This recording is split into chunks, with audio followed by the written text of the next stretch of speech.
Cycle ఎక్కాలి. Telugu Desam, Janasena, BJP జెండా కట్టుకోవాలి. గ్లాస్ కూడా చేతిలో పట్టుకోవాలి. కమలం పువ్వు కూడా సెంటర్లో పెట్టుకోవాలి.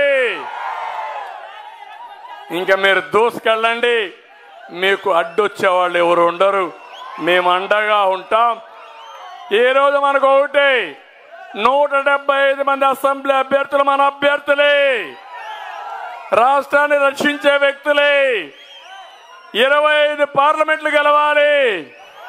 కేంద్రంలో 400+, రాష్ట్రంలో 160+ ఎమ్మెల్యేలు, 24+ ఎంపీలు గెలిపిస్తారా అని మిమ్మల్ని అడుగుతున్నా.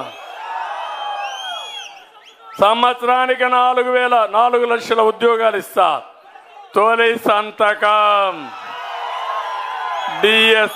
డిఎస్సి పైనే మెగా డిఎస్సి చేస్తానని మరొక్కసారి ఈ రావులపాడులో మీ అందరికీ హామీ ఇస్తున్నా. ఉద్యోగం వచ్చే వరకు 3000 రూపాయలు నిరుద్యోగ భృతి ఇస్తా. అమ్మా నాన్న పైన ఆధారపడద్దండి. ఇంకా నేనే ఉంటా, ఒక అన్నగా మిమ్మల్ని ఆదుకుంటా. ఎవరికి ఆధైర్యం వద్దు, ముందుకెళ్ళమని మీ అందరినీ కోరుతున్నా. అన్నదాతకి 20,000 రూపాయలు సంవత్సరానికి ఇస్తా. మిమ్మల్ని ఆదుకుంటా. రైతే రాజు చేసే బాధ్యత నాది. ఇంటింటికి మంచినీళ్ళు ఇస్తాం. పేదరికం లేని సమాజ నిర్మాణం కోసం ముందుకు పోతాం. పన్నుల బాధుడు ఉండదు. కరెంటు ఛార్జీలు పెంచాం. మళ్ళీ ఒకటి హామీ ఇస్తున్నా, నేను వస్తే నాణ్యమైన కరెంటు వస్తుంది. పెంచే బాధ ఉండదు.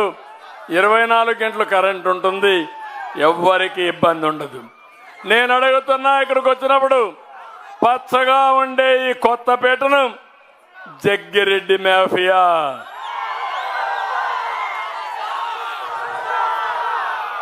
ముఠాలకు అడ్డాగా మారింది. అవునా కాదా?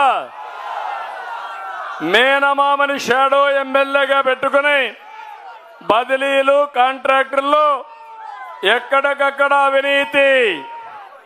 కొత్తపేటలో ఒక్క అభివృద్ధి ఉందా తమ్ముళ్ళు? ప్రతి పేటలో జగ్గిరెడ్డి అవినీతి ఉంది. అవునా కాదా? జగ్గిరెడ్డి మార్కు అవినీతి మార్కు. అవునా కాదా అని మిమ్మల్ని అడుగుతున్నా. లంక భూముల్లో మట్టి తవ్వకాలు, భూ వివాదాలు, సెటిల్మెంట్లో దిట్ట. ఇంకో పక్క లేఅవుట్ వేయాలంటే ఎమ్మెల్యేకి ఏం చేయాలి? కప్పం కట్టాలి. అవునా కాదా? 250 ఎకరాల్లో వరి చేసినప్పుడు తప్పుడు ఆధారాలు ఇచ్చి బీమా కూడా కొట్టేసిన వ్యక్తి ఈ జగ్గిరెడ్డి. అవునా కాదా? మీరే ఆలోచించుకోండి. నేను అడుగుతున్నా, ఎమ్మెల్యే ఏమైనా జగ్గిరెడ్డి అభివృద్ధి చేశాడా? తెచ్చాడు. ఒక్క పని అయింది. రావులపాలెంలో బార్ తెచ్చాడు. తెచ్చాడా లేదా?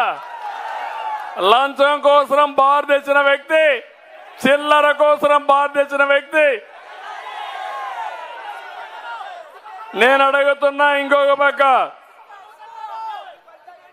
పేదవాళ్లకు ఇళ్ల స్థలాలు ఇస్తారని 20 లక్షలు కొని 45-60 లక్షలకు ఎకరాకు అమ్ముకున్న దుర్మార్గుడు ఈ జగ్గిరెడ్డి. పంట కాలవల్లో తూడు కాడ గుర్రపిడక తొలగించడానికి చేతగాలేదు ఈ ప్రభుత్వానికి. కాంట్రాక్టర్లు ఉన్నారు, 10 మంది కూడా ఉపాధినిచ్చే పరిస్థితులు లేరు. కన్స్ట్రక్షన్ వర్కర్స్ ఉన్నారు, పూర్తిగా దెబ్బతినే పరిస్థితికి వచ్చారు. కడాన మీరు చూస్తే 95,000 కోట్ల రూపాయలు చిన్న చిన్న కాంట్రాక్ట్ డబ్బులు ఇవ్వకుండా బకాయిలు పెట్టే పరిస్థితికి వచ్చారు. చాలా దుర్మార్గం. కొంతమంది కాంట్రాక్టులు ఆత్మహత్యలు చేసుకున్నారు. చాలా బాధేస్తుంది. 43 మంది చనిపోయే పరిస్థితికి వచ్చారు.